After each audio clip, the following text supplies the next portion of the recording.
want to thank everybody for taking the time today. I know we have a very, very busy dental life. Our industry is full of change, and we are all doing our best to handle that change. The good news is that we have a lot of exciting technology available to us and a lot of expertise as well in today's world. So today we're very excited to dial in from all over the globe, from Canada, the United States, and from Germany, to bring you information on how to design and produce digital dentures. So let's get started with that. The first thing that we think about with dentures is back in the day when you'd sit down at the bench with your Bunsen burner and your wax and creating dentures the analog style. And while that was a lot of fun and very artistic, there are better ways available today. So, everything from the design to the production is changing, and even just some of the considerations. The mouth is a complex place. There's a lot of things to think about when you're designing a denture. There are several anatomical structures in the mouth that have potential to cause displacement of your nice finished complete dentures. It could be something as simple as overextension in the sulcus around the maxillary molar region, which could cause mucosal trauma as the tissues become trapped between the prosthesis and the zygomatic process of the maxilla. You know what I mean? You don't want that. Thankfully today, Proto3000 and our team of experts can bring you not only the latest in hardware and software technology, but also, most importantly, the expertise to help you, to walk you through and back up your design and production process. So, without further ado, let's get started. All right, some quick introductions. Today on the call, I have myself, Scott Corman. I'm the Dental Division Manager at Proto3000. I also have Kaveh Shams. He's our CAD/CAM specialist. Did you want to say hi, Kaveh? Hello, everyone. I would be happy to answer your questions during the webinar. Thank you for joining us. Great, thanks, Kaveh. All right, and then from exocad America, we have Lucas. Say hi, Lucas. Hey, everybody. Thanks for joining. Looking forward to talking to everybody. Great. And then all the way from Germany, we have Eva and Ignatius. Hello. Good morning, everyone. Very nice. And we are very happy to have this webinar together with you. All right, great. So that's the team. The webinar is very simple today. This is our introduction, which we're about to wrap up. We're going to hand it over next to exocad. They'll take you through the design process for a digital denture. And then we'll hand it over to RapidShape to show you the production process to 3D print the completed denture. So without further ado, I would like to hand it over to Lucas from exocad. Take it away, Lucas. All right. Thanks, Scott. Okay, we'll switch my screen over here.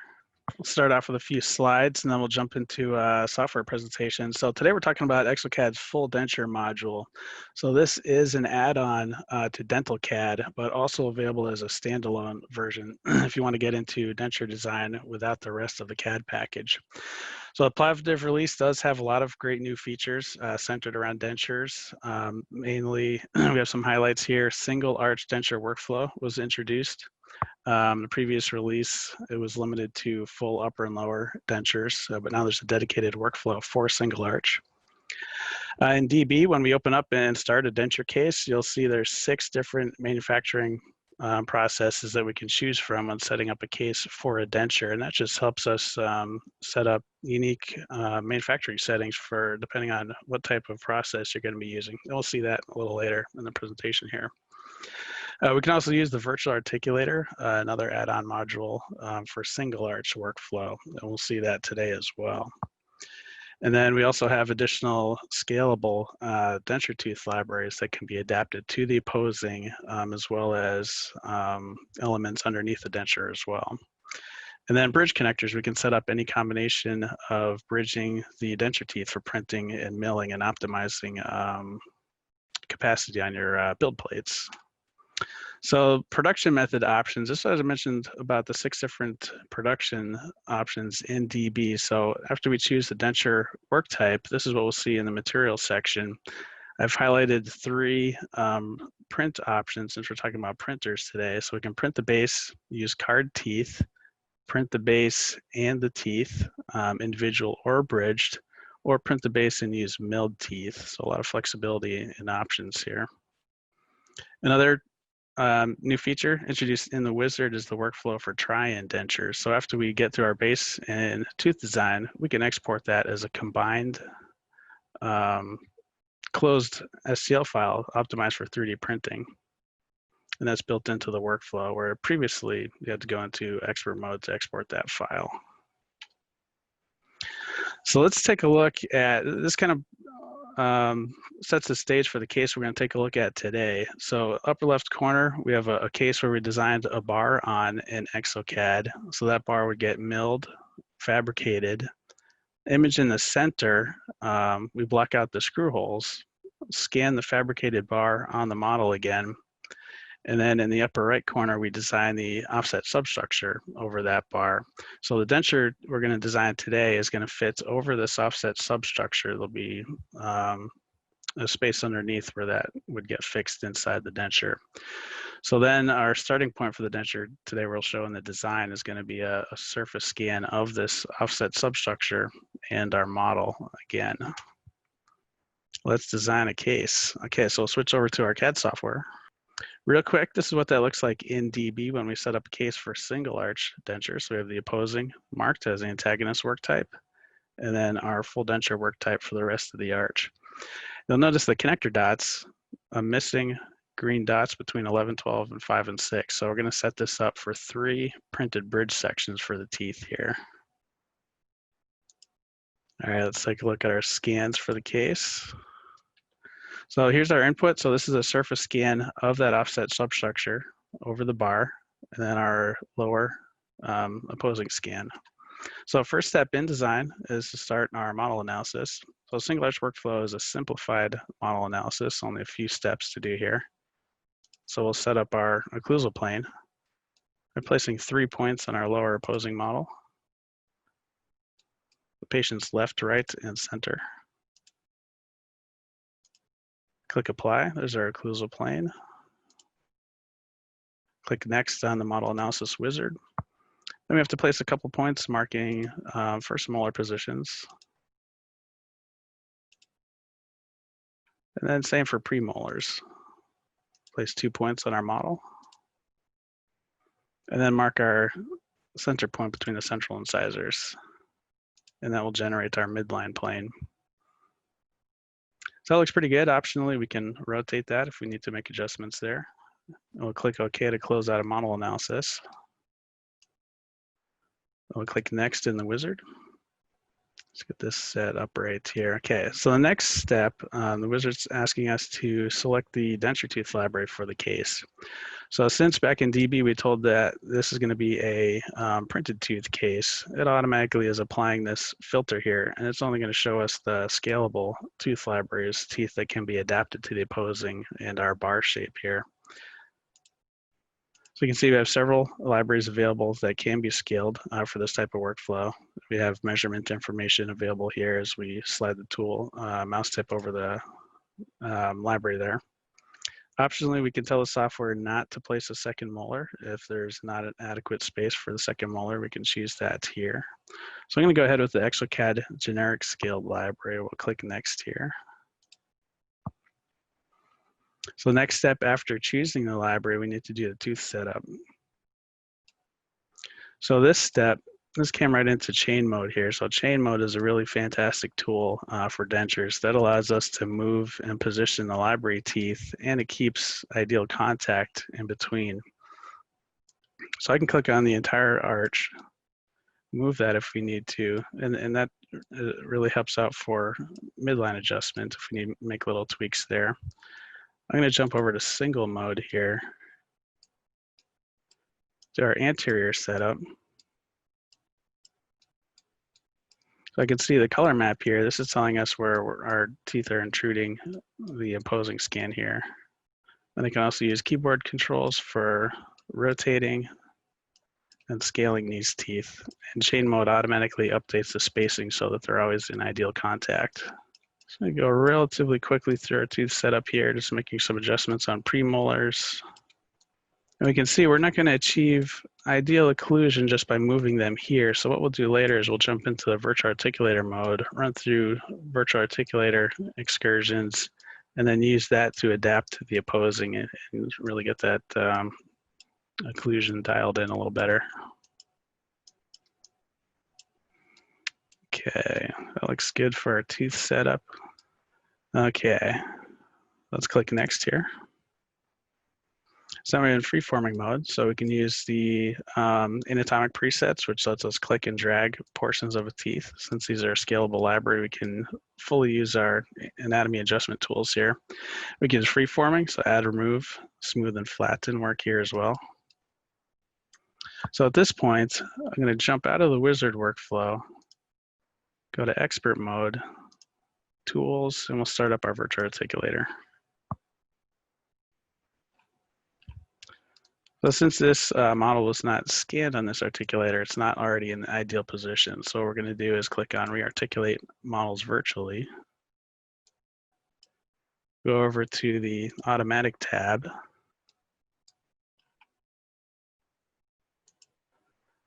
And set points on our lower antagonist scan.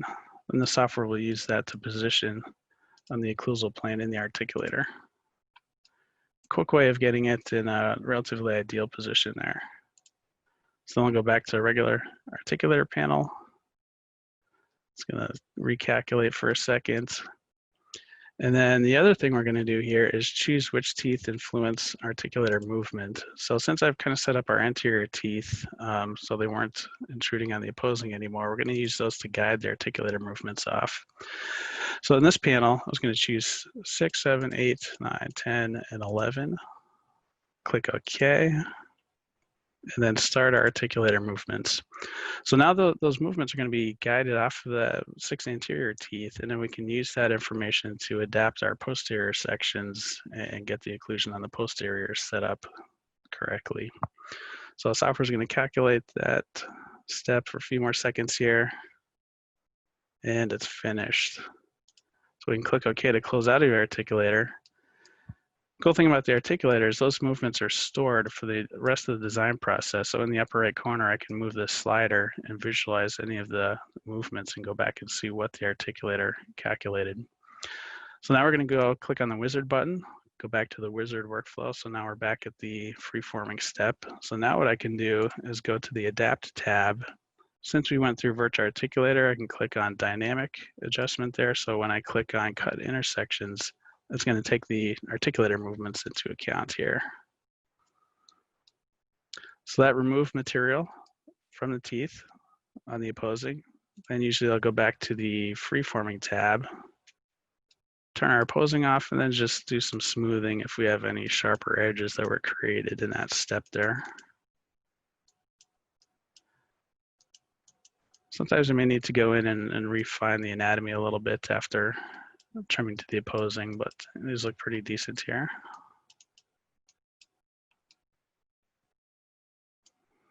Okay, so after we've adapted to the opposing and checked out our rest of our tooth forms, we can click next here. So we don't really need to trim to adjacents here, so we're gonna splint these teeth together in bridge sections. So the next step is to calculate the denture base bottom. So this is where we're setting up the insertion path of the denture. We can adjust the angle, how much we want the denture to engage undercuts. I'm going to switch over to another scene file we have preloaded here in the interest of calculation time. So this is what shows up after we calculate that denture base bottom. It just generates another surface that's completely blocked out with the undercut settings that we chose there.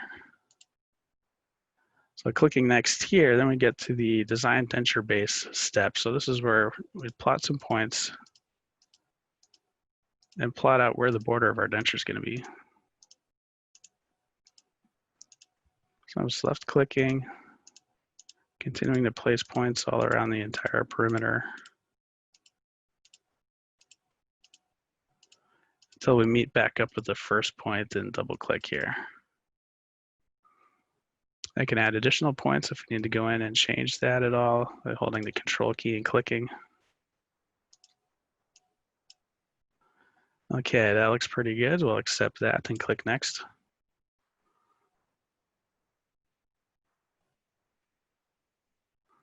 So we can see our teeth positions showing up here. So now the software is going to place a whole bunch of material on there for the base. And now this step, we need to set up the connectors. So by default, the connectors are buried kind of deep in the denture base. With this workflow, since we're going to be going over the bar, we want to just adjust those so that they're not overlapping our bar offset substructure. So just clicking and dragging on the connectors, real quick operation to move those up a little bit here. And then additionally, a couple tools for adjusting the other connectors. There's a setting here if we want to have those not so deep in the base, we can adjust the setting there. Or just a simple left click on the connector will get it to move up.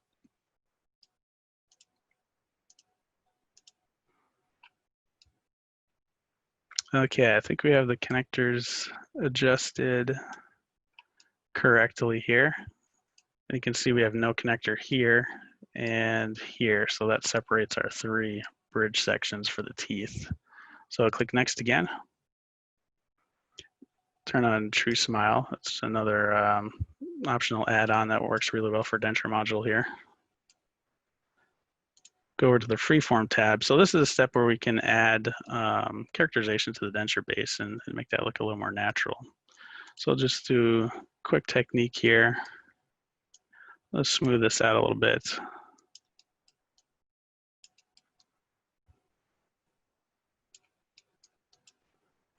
Add remove tool. I'm just going to remove a little bit of material.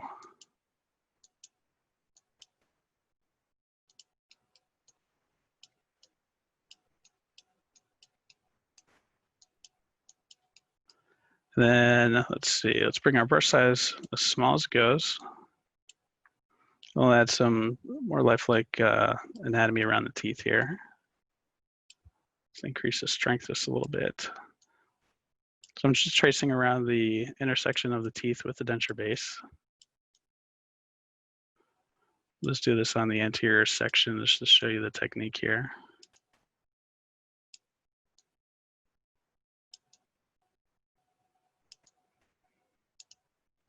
Make the cursor, the brush size a little larger.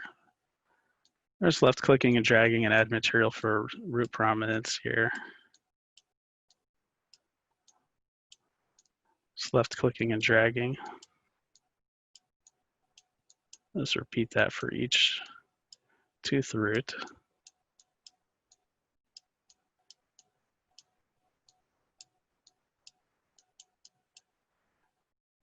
Make the cursor a little bit smaller, then come in, hold down the shift key for subtract. So now we're doing the opposite and removing some material here.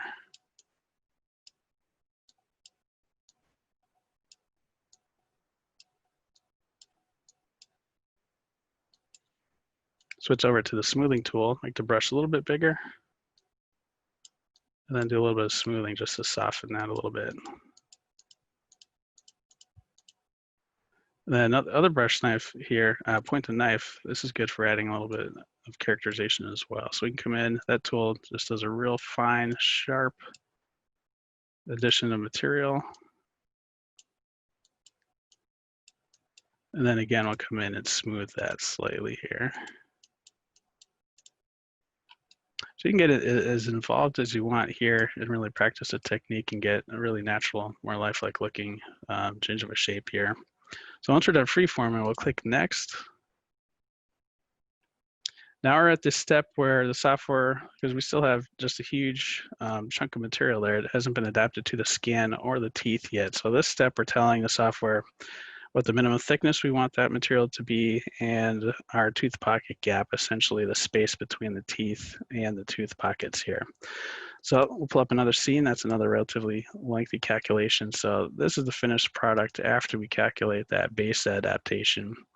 So let's turn our teeth off here and the connectors. So this is kind of a cool view. So this shows you how the software adapted that denture base over the bar and substructure there.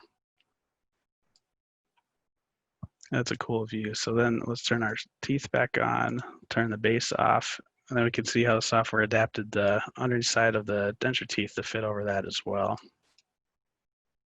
So after we print out these structures, you can see it fit over the, some materials taken off of that tooth back there as well to fit over the jaw.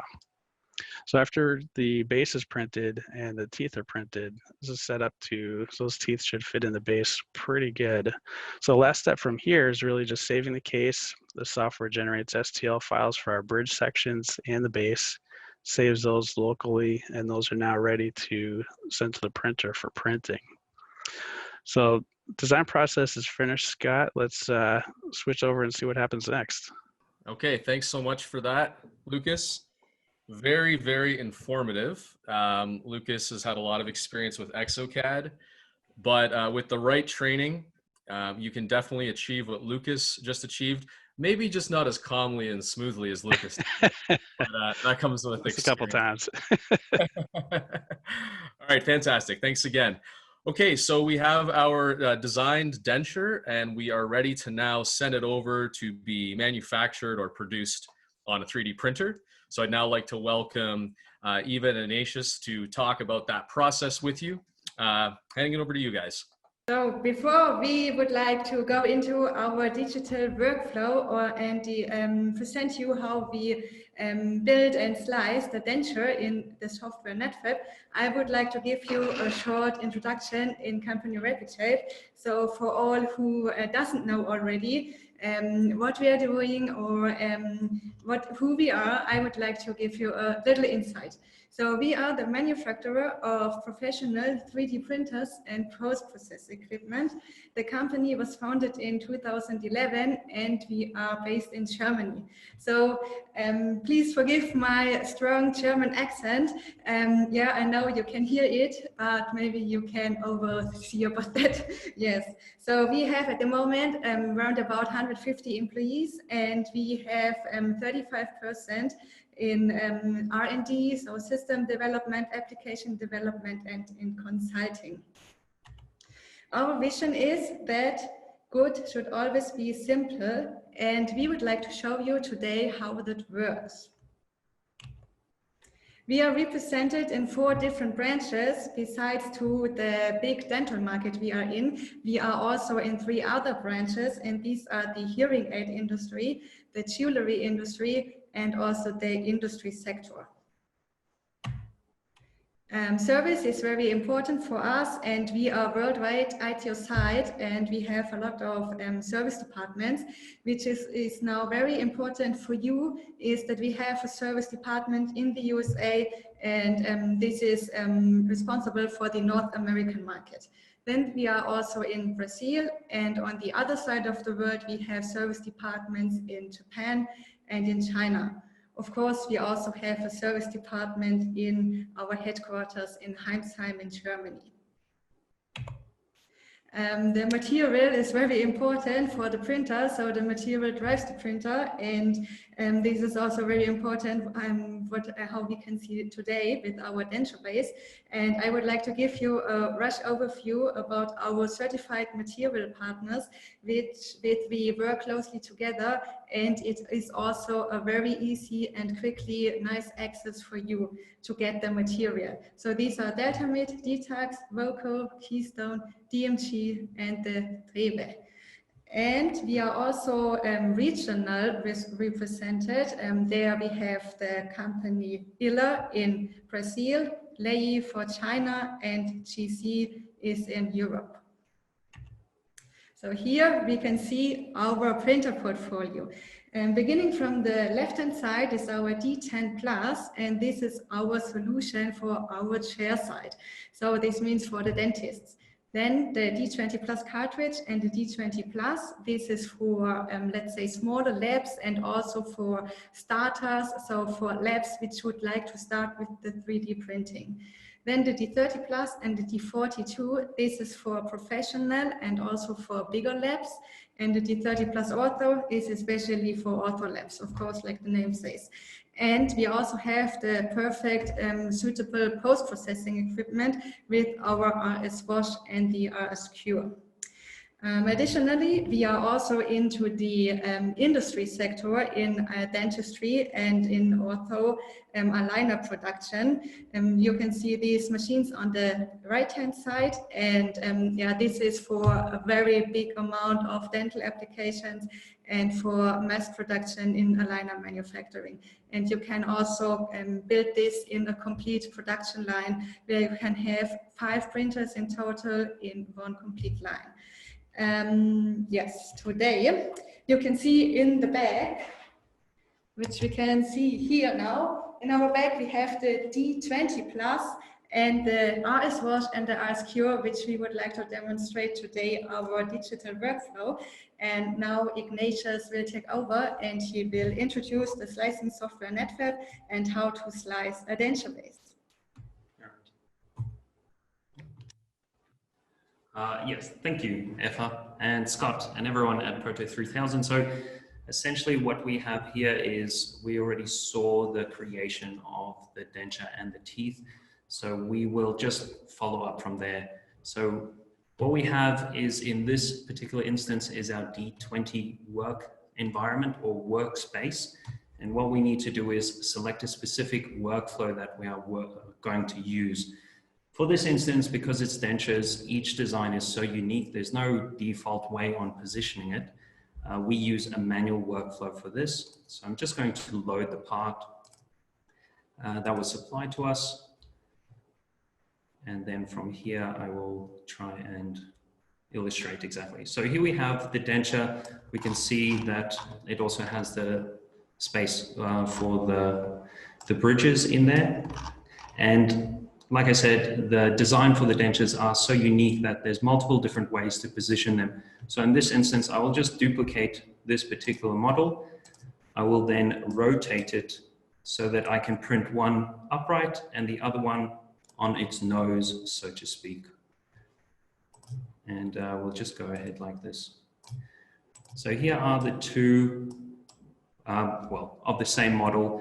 I'm now happy with the position, making sure that I'm not going to put supports inside where the crown and bridge will go, and I'm also not wanting to put any supports where it's going to make contact with the user's skin inside their mouth, because it can get quite irritating. Plus, it also cuts back on post-process time. Okay, so I'm going to skip the process, but ultimately we want to create some support structures. So I will just select the parts that I want. We can create it here automatically by using integrated supports with a support script that is available, and you just perform that. But this takes a bit of time, so we just got one here prepared already. And when we go in close, we can see the supports that are relevant to help build these models. The last thing that I wanted to add was a base grid in case some of the supports don't stick properly, especially if they are positioned over some of the holes inside our build platform design. So what I do is I just go and select this create build base plate.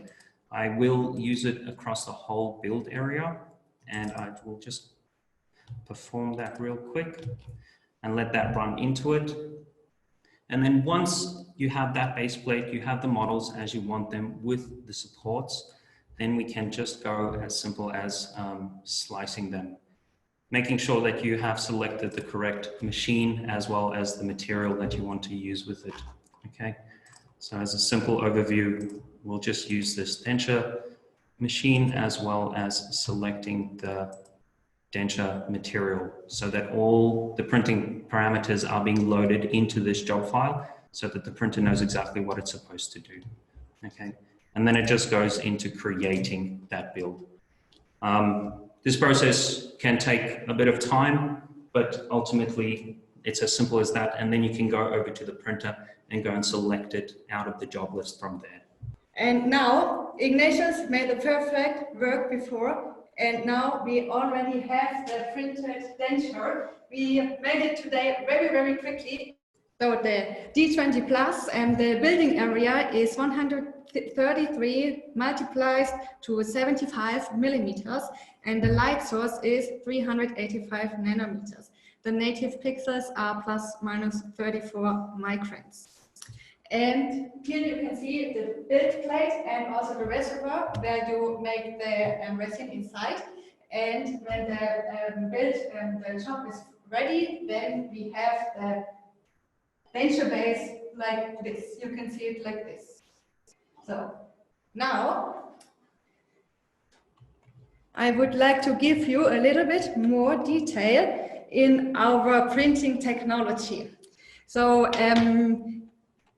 the printing technology started with the SLA, which was introduced by Jack Hall in 1984. And yes, it is a very well-known technology. I think also from you it is very well-known. With the laser technology, it comes from the up to down. Then in 1998, Hendrik John invented the DLP printing, which is now from the bottom to up and is much, much faster than the SLA printer. What we are using, what RapidShape is using, is the called DLP, including the force feedback system. And this system is invented by the Netherlands Research Institute, TNO, in 2008. And we have a patent for that. And we are using these machines.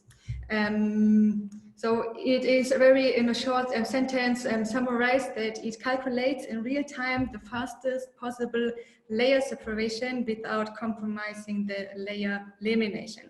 So in the right-hand side graph, you can see compared to the DLP printing, it is much, much faster. So it is more than 50% faster than a normal DLP printing because of the force feedback system. Here you can also see in this graph how it is compared to the DLP printer. So how fast is it? On the left-hand side, we can see the DLP printer, and on the right-hand side, we can see the RapidShape force feedback system. So it is double faster than the normal DLP printer. Then I would like to go to our next step in our, let's say, cooking session, and that is the RS wash. That is the washing system, and we just put it inside of the wash, close the box, and then we have here a very nice touch screen. We just have to select the material we would like to have. In this case, we would like to have the denture base, of course, and then I will press that and press the start button. So now it is running, and it is cleaning 2 times. That is now a little bit loud. We have 2 cleaning cycles, and in the right-hand side here are 2 bottles of isopropanol inside, and this will be pumped in the washing system. So this means that there are 2 washing cycles, and it will be pumped.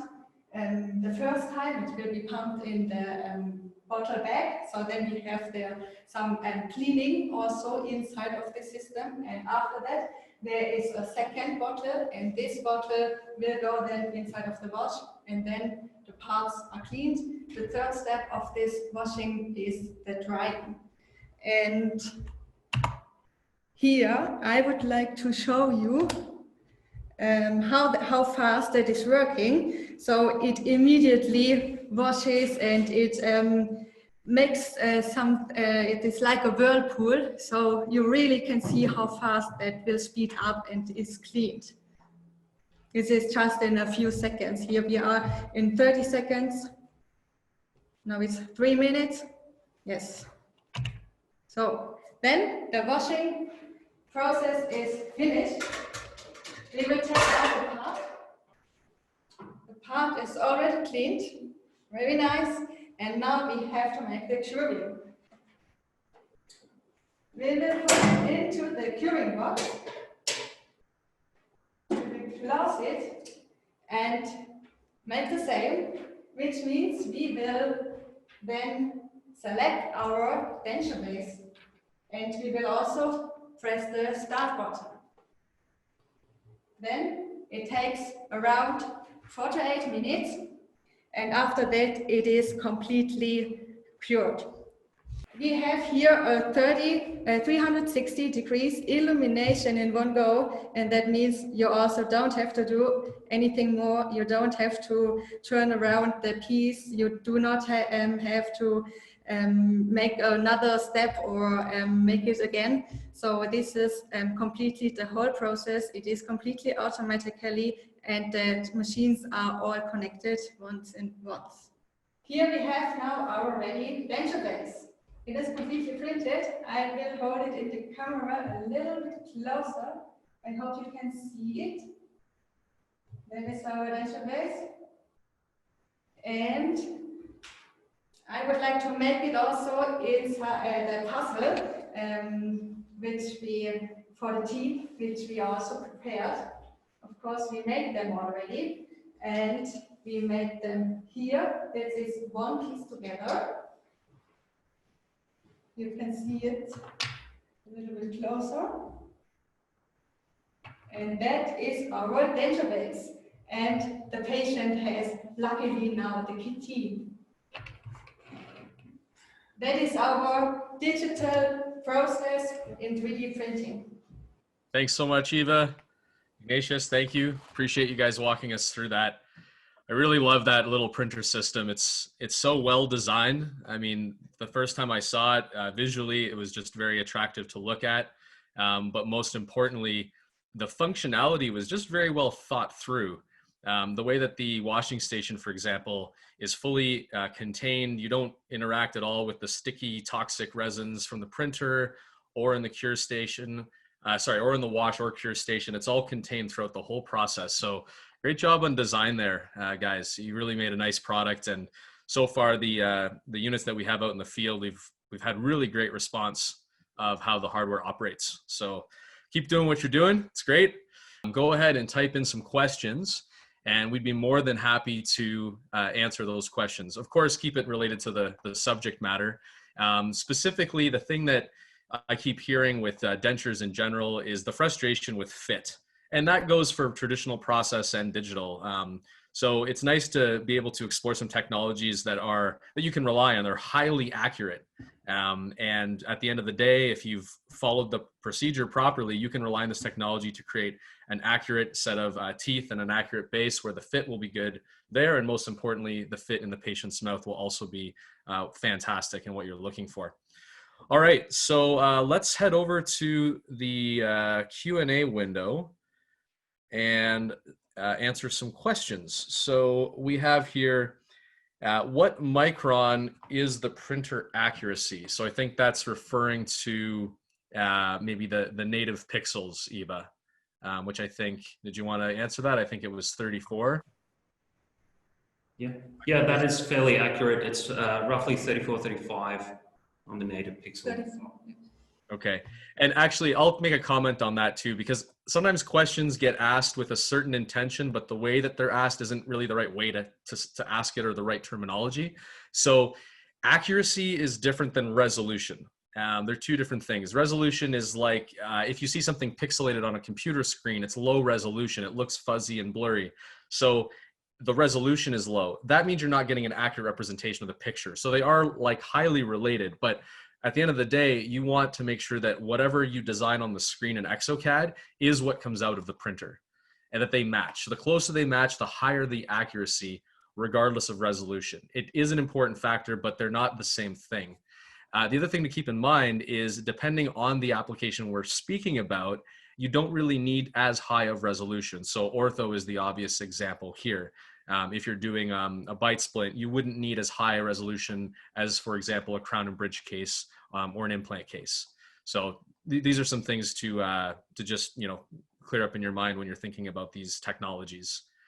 All right, do we have any other questions? I don't see too many right now. Looks like oh, here's one that just came in. How do you compare the exocad design software with 3Shape?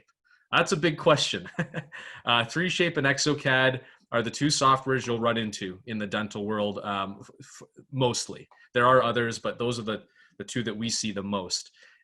They both make a great product, and they just have different capabilities. So it depends what you're trying to achieve and how you're trying to achieve it. I'd let maybe Lucas or Dave jump in here, but in general, what I hear from my customers, they appreciate two main things about exocad. One, it's very powerful and flexible, so there's different ways to go about your process and different settings you can get into and really, quote, get under the hood more with exocad in general. And then the second part is that wizard. I mean, man, that I'm not a designer, but following Lucas's presentation with that wizard makes it very easy to understand how the process flows in a linear fashion. So I think that's a very helpful feature as well. But Lucas or Dave, if you're there, do you guys want to? Yeah, I kind of echo a lot of your comments there. I mean, it's tough to make a direct comparison between the two, but exocad does offer a lot of flexibility. And like you mentioned with the wizard tool, it's fantastic. That kind of guides you through the workflow, especially if you're newer to digital processes. So best thing to do is just see if you can get your hands on the software, maybe get a demo from Proto3000 and see for yourself exactly how it works and what the features are to make that comparison. All right, I'm not sure if Dave's there or not, but we can kind of get back to you as we answer other questions. We can compare a little bit more. Will these accept Serac images? Oh, it looks like we had an answer on that. So, Kaveh, did you want to talk a little bit about the images in general that can be accepted? And you're on mute, by the way. Yeah. So in regards to exocad, exocad is an open CAD software that can accept most of open scan files, whether they are from different third-party scanning companies or producers. So there's no problem accepting a file, a scan file from any software, any hardware, any scanner. And also in NetFab and RapidShape is the same case. So as long as your file is an open file that you can use in NetFab, you can import in NetFab and then slice it, there's no problem. So both systems, exocad and RapidShape, they're both open systems. So there's no problem importing the OpenSTL file. Okay, great. All right, we have a material question, and I'm not sure who wants to address this, perhaps RapidShape. Are 3D printed resins approved by the FDA? And is it only for provisionals, or can it be used for long-term appliances as well? And I do know that because RapidShape, thankfully, is an open system, this means that you can use, in theory, any resin you like. Of course, it has to be validated for the system to ensure the parameters are correct. But if you have a resin that you really like using that isn't validated today, it could be validated tomorrow. That said, there are already many resins that are available for sale today that you can get up and running with your printer, with your resin of choice, that are approved by the FDA and Health Canada. Did anyone want to add to that? Maybe Eva and Ignatius? Exactly. Thank you very much, Scott. I think you also answered our question. And of course, it is 100% correct. And also, now we printed the denture, and this is also, of course, available in the North American market, in Canada, in the USA at the moment, right now. All right. Any other questions for the attendees on this call? We had one here that was already answered, but we can talk about it for the benefit of the rest of the attendees. Can digital dentures be relined? Kaveh, did you want to talk about that? Well, not in a conventional way. So the way that we used to reline dentures with heat cure or self-cure acrylic, that is not possible because you're using a light sensitive material. So most of the time, or most often, printing a new base, which you have the design file already available, and adapt it to the new anatomy of the palate is the most efficient way to produce your new denture. So in a conventional way, it would take so much effort to create a new base, a heat cure acrylic base. But with printing, it's fast and is reasonably cheap, so it's not that expensive. You don't have to spend so much time, and the material is not that expensive to print one base. So in my opinion, it is best to adapt the new anatomy to your previously designed denture and then just print it again. So that's my opinion. No, it's not possible to reline it with a self-cure or heat-cure acrylic. There are two different families of acrylic. All right, so we have a question now about the bonding of the teeth to the base. In a two-step denture where teeth are bonded to the base, how strong is it, and what is the likelihood the teeth would get loose from the base? I assume this has to do with the cement used or something like that, but I don't actually know. Anybody want to talk about that? Yes, so maybe Matrix can give the answer. Yeah, so what we did is we just used super glue, but from what I understand is dentists have their own specific choice in cement that they'd like to use. As long as it's biocompatible, then I think it comes down to the user and what their preference is. I can add something. I mean, correct me if it's not the best from RapidShape, but in my opinion, you can also use the resin itself. So as a cement, if you have a powerful a light cure device, which is a handheld device, or you can use the RS Cure system as well. You can just add some of the resin, whether it's the base resin or your teeth resin, inside the socket. That's what I done, and I had really good result. That's one of the best options you can use. You can just apply some resin, put your teeth inserted inside the base, and then cure it with the same length, wavelength that you use for printing them. And make sure that you're not overdoing it. That means that you don't put too much resin that will spill over and will ruin your anatomy or the denture shape. Just enough. And I have tried to separate the teeth from the base, and I tell you, I managed to break it in other points rather than the place that I used the resin. So it's very strong. You're using the same resin, it's the same method of the curing, and it will work. And of course, there are some other materials, as RapidShape team mentioned. There are some cements that are light cure, and there is the same family, so you can bond them together. I have a question that is phrased saying that I'm not sure if you want to answer this question or not, but can you use exocad with a carbon printer? And I guess this person is picking up on the sensitivity that we might be favoring RapidShape.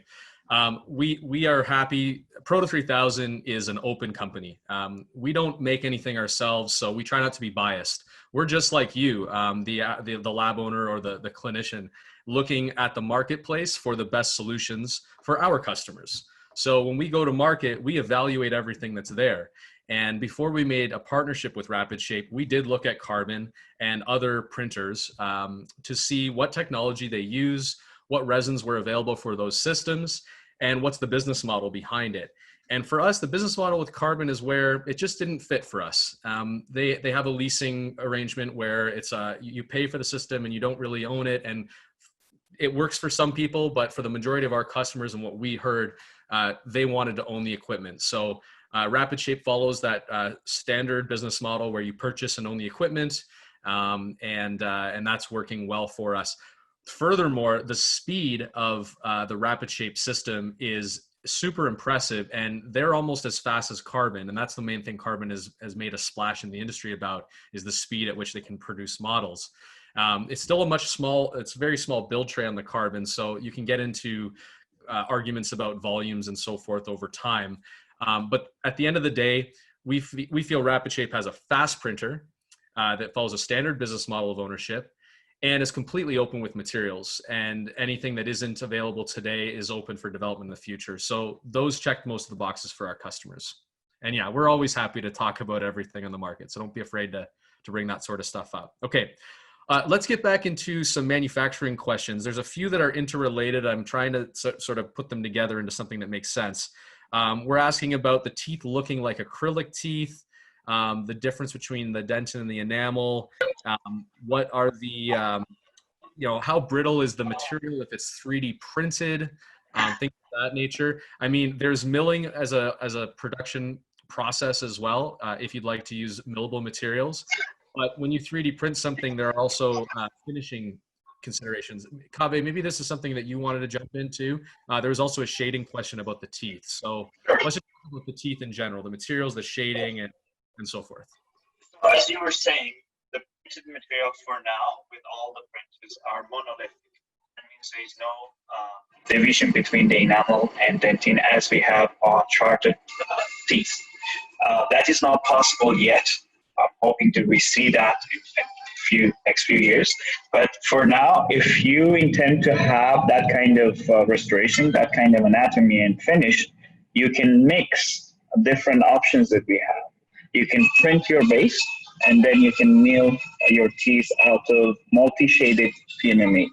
So with that case, if you intend to have that separation of the enamel and dentine, then that would be the best choice.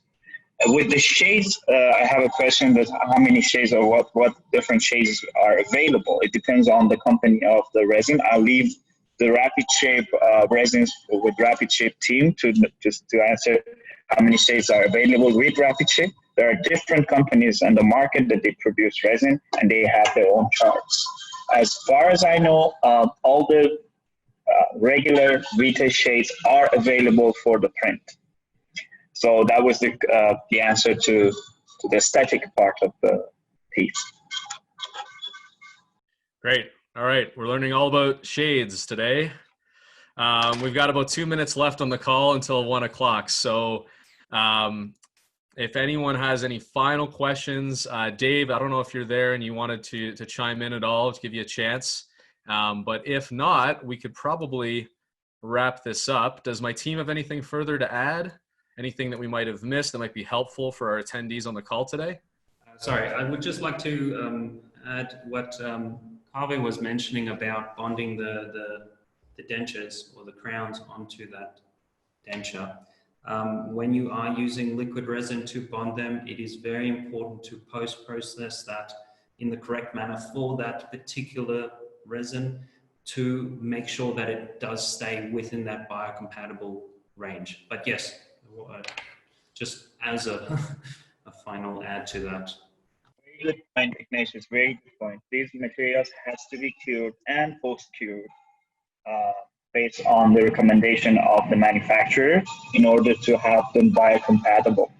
So that's why I mentioned that ours is cured. That's one option, because as you choose that library in the machine, it would cure it the way that was instructed by the company or manufacturer. There is another question, if it's possible to repair broken dentures. I have done that. So I don't really recommend repairing broken denture. It is possible, but is it viable? Does it make sense? Most often, again, my recommendation is just to print it again, because by adding material, you just make a key as you do for the conventional denture, as you treat it with the self-cure denture or acrylic. You make a key and you attach them together, and you can use the same resin. But again, you are doing something. You're adding resin that might get in touch with the patient's body, and if it is not cured properly, it might cause harm. So the best way, as usual, I recommend printing it again. It's the best option that I think.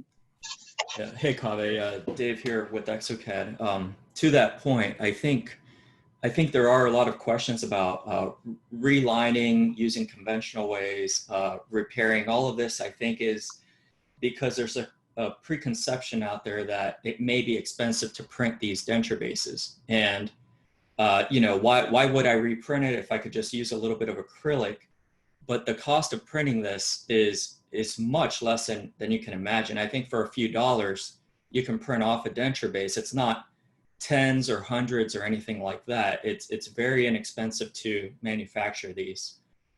So I think keeping that in mind, imagine the time investment required to just find a file that you've already designed and reprinting that versus a redesign, which is not required, and or creating models that you're trying to use as a jig to repair an old denture using the conventional way. It's a completely different ballgame here. So just keep that in mind. I see that some of these questions are somewhat related, and I think there's maybe a price sensitivity issue, which people don't fully appreciate or understand right now. Okay. All right. Thanks for that, Dave. I think I have one question. I'm just going to go very quickly, Scott. I know we're over that. There's a question that is a very good question. If when you're curing, you need to use nitrogen under pressure. So the RS curing machine unit can be equipped with nitrogen and has a pump to extract the air, so you don't have the oxidized layer on the surface of the print. So depending on what material you're using, you need to go back to the instruction of how you post-cure that material. Not necessarily, you don't have to have nitrogen for post-curing for every material. It's just for certain materials that is a recommendation by the manufacturer. But usually, no, but the RapidShape cure can be equipped with nitrogen, or it has a pump to extract the air. Thanks for answering that question, Kaveh. All right, I think it's time to wrap it up. I, again, want to thank everybody that did tune in. I really hope you learned something today. That's the whole point of doing these webinar sessions. This takes work and collaboration between our team across time zones and geographical boundaries, but we do it for you at the end of the day. We want you to understand the technology that's available to you so you can harness it and be best at what you do every day. And that's what we're here for. Scott@proto3000.com is my email address. Feel free to reach out to me after this webinar with additional questions. If I don't know the answer, I have a very powerful team behind me with a lot of experience. So we can certainly be here to help you learn and grow on your journey as well in this dental world that we live in. All right, guys, thanks again. Thanks for tuning in.